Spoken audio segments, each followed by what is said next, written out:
નમસ્કાર મિત્રો, સ્વાગત છે તમારું ફરીવાર આરસીએમ ગુજરાતની યુટ્યુબ ચેનલમાં। રાજકીય ચહેલ-પહેલ વચ્ચે સૌથી મોટા સમાચાર। અલ્પેશ ઠાકોરે કાલે બોલાવી ક્ષત્રિય ઠાકોર સેનાની બેઠક। જી હા મિત્રો, ગુજરાતના રાજકારણમાં ફરી એકવાર ગરમાવો આવ્યો છે। રાજકીય ચહેલ-પહેલ વચ્ચે સૌથી મોટા સમાચાર સામે આવ્યા છે કે ભાજપના નેતા અને ગાંધીનગર દક્ષિણ ધારાસભ્ય અલ્પેશ ઠાકોરે ગુજરાત ક્ષત્રિય ઠાકોર સેનાની ફરી એક સક્રિય કરવાનો તેજ કરી રહ્યા છે। જી હા મિત્રો, આ માટે તેમણે આવતીકાલે ગાંધીનગર ખાતે ઠાકોર સેનાના એક મહત્વપૂર્ણ બેઠક બોલાવી છે। જી હા મિત્રો, વાત કરીએ તો હવે આ બેઠકમાં ગુજરાતભરમાં ઠાકોર સેનાના 500થી વધુ હોદ્દેદારો અને અગ્રણી હાજર રહેશે।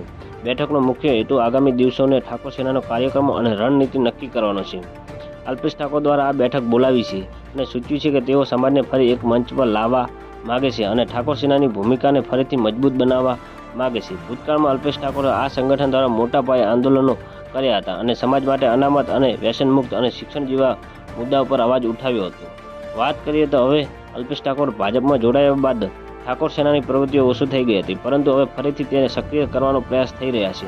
ત્યારે રાજકીય વર્તુળના પણ આ બેઠકને લઈને ઉત્સુક જોવા મળી રહી છે।